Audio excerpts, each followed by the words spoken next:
કે કઈ કઈ વસ્તુ આવશે, કઈ રીતે શું લખવાનું, હેડિંગમાં શું કરવાનું, હેડરમાં શું આવશે, બોટમમાં શું આવશે, આઉટપુટ વાપરવાના છે, એ બધું કમાન્ડ આપીએ, પ્રોમ્પ્ટ આપીએ. અને એ પ્રોમ્પ્ટનો ઉપયોગ કરીને AI જે છે આ પોસ્ટરની વાત છે એ વખતે તમે આ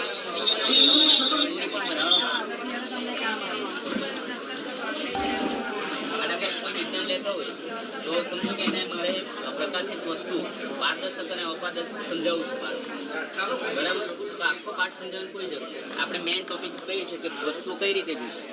પારદર્શક એટલે શું, અપારદર્શક એટલે શું, પારદર્શક ધ્યાન આવવું જોઈએ, મોટું મોટું આવડવું જોઈએ બરાબર, કોમ્પ્યુટરના નિષ્ણાત હોવું જોઈએ.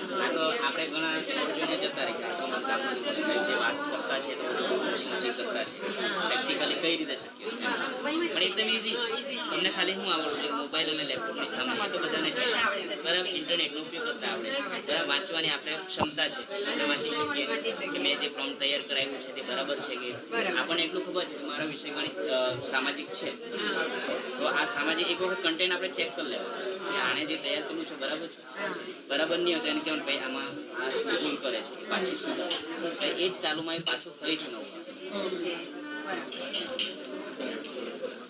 બીજું એક કે તમારી જિજ્ઞાસા એ AI વાપરવા માટેનું તમારામાં જેટલી જિજ્ઞાસા હોય અને જેટલું તમને એમ એ કરવાનું એ હોય ને કલ્પના શક્તિ તમારામાં જેટલી આઈડિયા વધારે એટલું રિઝલ્ટ તમને બેસ્ટ મળે.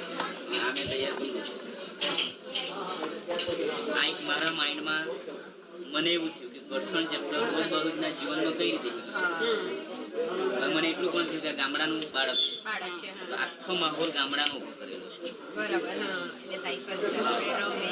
એ રમે બાળકો સાથે રમતો છે, લેસન કરતો છે, લેસન કરતી સમયે એને પેન્સિલ પકડે, એને કહ્યું પેન્સિલ પકડવા માટે ઘર્ષણ જરૂરી છે બરાબર.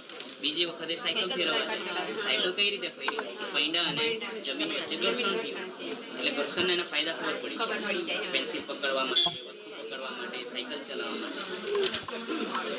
આજુબાજુનો માહોલ છે, સોસાયટી એ રમે છે કંઈક, રમતી વખતે એને દોરી બાંધવાની છે, દોરી બાંધવા માટે પણ ઘર્ષણ જરૂરી છે બરાબર. આ દાદા સમજાવે છે કે પથ્થરો ઘસાય તો બૂટ ચંપલના તળિયા ઘસાઈ ગયા કેમ, ઘર્ષણના કારણે. હવે મંદિરે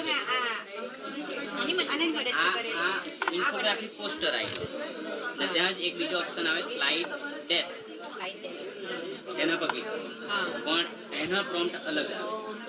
પ્રોમ્પ્ટ એવા કે તમે એની અંદર જાઓ એટલે મેં તમને ખાલી તમારામાં એક વિઝન હોવું કે મારે શું કરાવવું છે.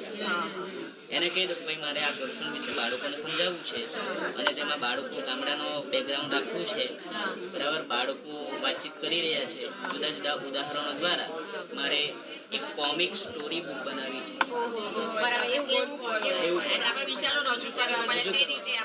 બે પાત્રો આપી દે અને આને કહેવાય સ્પીચ બબલ. એટલે સ્પીચ બબલ સ્વરૂપે આપો કોમિક સ્ટોરી એવું કહેવાય તો પણ આવી જશે.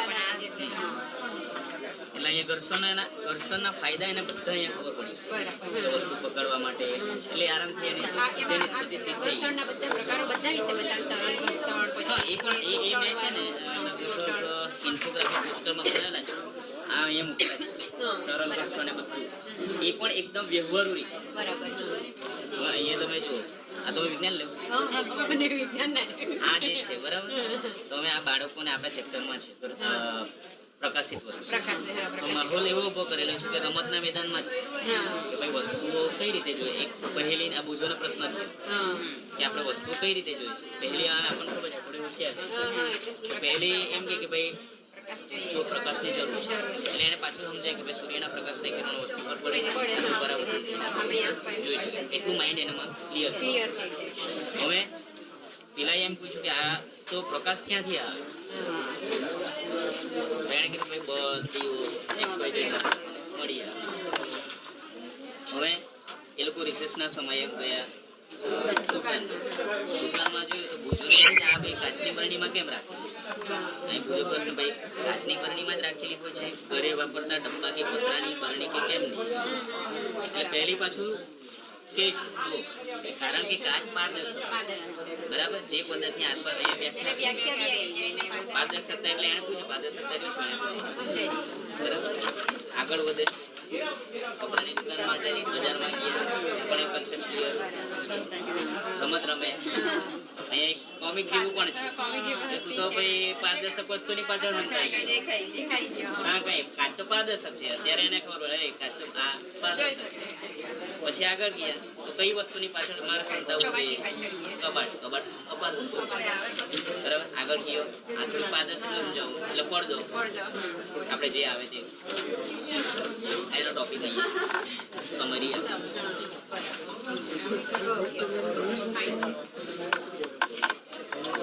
કોપી કરેલું અને કોપી કરેલું પેસ્ટ કરેલું